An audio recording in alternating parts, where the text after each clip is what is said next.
Welcome back guys, स्वागत है आप सभी का हमारे यूट्यूब चैनल एजुकेशन सॉल्यूशन में। मैं डी एहतशाम।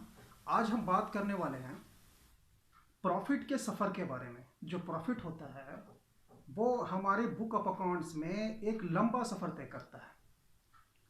और हम ये भी समझेंगे कि हम क्लास 12 कॉमर्स के का जो एक चैप्टर है फंडामेंटल, उसमें एक अकाउंट बनाते हैं हम पीएल एप्रोप्रिएशन अकाउंट। तो वो हम क्यों बनाते हैं, उसको बनाने की ज़रूरत क्यों पड़ती है? क्योंकि पीएल एप्रोप्रिएशन अकाउंट बनाने से जस्ट पहले ही हमारे पास जो प्रॉफिट है वो होता है। आप सबको पता होगा कि जब हम पीएल एप्रोप्रिएशन अकाउंट तैयार करते हैं तो उसके क्रेडिट साइड में हम प्रॉफिट का बैलेंस लेकर आते हैं, जो कि क्वेश्चन में दिया होता है।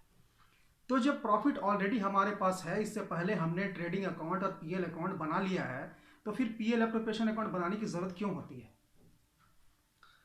क्यों नहीं हम पीएल एप्रोप्रिएशन अकाउंट के डेबिट साइड में आने वाले आइटम्स को पीएल अकाउंट में ही ले लेते हैं? पीएल अकाउंट वो जो ट्रेडिंग के बाद बनता है। तो डिफरेंस है दोनों में, पीएल अकाउंट और पीएल एप्रोप्रिएशन अकाउंट में डिफरेंस है। बस आपको इसी चीज को समझना है। तो पीएल अकाउंट में जो ट्रेडिंग के जस्ट बाद बनता है, जो हमने क्लास 11 में देखा था, तो पीएल अकाउंट के डेबिट साइड में जो एक्सपेंसेस आते हैं वो एक्सपेंसेस ऑपरेटिंग एक्सपेंसेस होते हैं। वो ऐसे एक्सपेंसेस होते हैं जो कि बाहर वालों को पेमेंट किए जाते हैं, आउटसाइडर्स को। Expenses which are paid to outsiders. जैसे सैलरी दिया आपने, बाहर वालों को दिया। आपका एम्प्लॉय आपके घर का नहीं है, बाहर का है। आपने एडवर्टीजमेंट एक्सपेंसेस का पेमेंट किया, बाहर वालों को दिया। आपने डिस्काउंट अलाउ किया, बाहर वालों को दिया। तो जो भी एक्सपेंसेस हैं और वो है रिलेटेड टू आउटसाइडर्स, जिसका पेमेंट बाहर वालों को किया जाता है, हम उन एक्सपेंसेस को पीएल के डेबिट साइड में लाते हैं।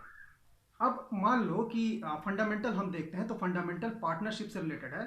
तो अगर पार्टनरशिप फर्म है तो उसमें कुछ पार्टनर्स होते हैं। मान लो कि एक्स, वाई और जेड एक फर्म में 3 पार्टनर हैं और तीनों का प्रॉफिट शेयरिंग रेशियो जो है वो बराबर बराबर है, 1/3 1/3 एंड 1/3।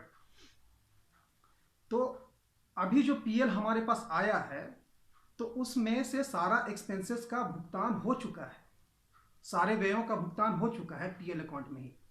ठीक है, ये वही उसी पीएल की मैं बात कर रहा हूं जिसे हम पीएल एप्रोप्रिएशन अकाउंट में क्रेडिट साइड में लेकर आते हैं। तो एक्सपेंसेस का तो पेमेंट हुआ, बट आउटसाइडर्स एक्सपेंसेस का पेमेंट हुआ।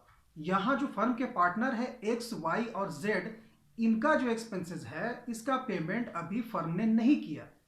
यानी कि इनसाइडर्स के एक्सपेंसेस का पेमेंट अभी फर्म ने नहीं किया। तो वो क्या क्या होते हैं? पार्टनर के कैपिटल पे इंटरेस्ट, पार्टनर के लोन पे इंटरेस्ट, किसी पार्टनर को सैलरी देना है, किसी को कमीशन देना है। तो ये सारे एक्सपेंसेस जो है, जो कि पेएबल टू पार्टनर्स होते हैं, and partners are insiders for the firm. तो इनका भुगतान जो है वो पीएल अकाउंट में नहीं हुआ होता है, इसलिए इनका पेमेंट करने के लिए हम पीएल एप्रोप्रिएशन अकाउंट बनाते हैं। जो पहले हमने पीएल अकाउंट प्रिपेयर किया था 11th में, उसमें जो प्रॉफिट निकलता है उसे नेट प्रॉफिट तो कहते हैं, बट पार्टनरशिप की सिनेरियो में वो नेट प्रॉफिट है बट डिस्ट्रीब्यूटेबल प्रॉफिट नहीं है। डिस्ट्रीब्यूटेबल प्रॉफिट हम उसे बोलते हैं जिसे पार्टनर के बीच में बांटा जा सकता है उनके प्रॉफिट शेयरिंग रेशियो में। तो डिस्ट्रीब्यूटेबल प्रॉफिट निकालने के लिए हम पीएल अकाउंट से आए हुए नेट प्रॉफिट को पीएल एप्रोप्रिएशन अकाउंट में लेके आते हैं, और जो इनसाइडर्स का एक्सपेंसेस है वो सारा एक्सपेंसेस को डेबिट करते हैं। और अगर किसी पार्टनर ने ड्राइंग किया हुआ है तो ड्राइंग पे जो इंटरेस्ट बनता है वो पार्टनर पेड करता है फर्म को, यानी कि वो फर्म के लिए एक्सपेंसेस ना होकर इनकम होता है, और वो इंटरनल इनकम है क्योंकि फर्म के partner he interest on drawing का पेमेंट कर रहे हैं, बट ये फर्म के लिए इनफ्लो ऑफ कैश है, इनकम है, इसलिए ये पीएल एप्रोप्रिएशन अकाउंट के क्रेडिट साइड में आता है। तो होप आपको समझ में आया होगा कि पीएल एप्रोप्रिएशन अकाउंट हम किस लिए बनाते हैं और इसमें किस तरह के आइटम्स आते हैं। तो इसी तरह की वीडियो देखने के लिए जुड़े रहें हमारे साथ, हमारे चैनल के साथ जुड़े रहें। हमारे चैनल को सब्सक्राइब करें, लाइक करें और ज़्यादा से ज़्यादा शेयर करें।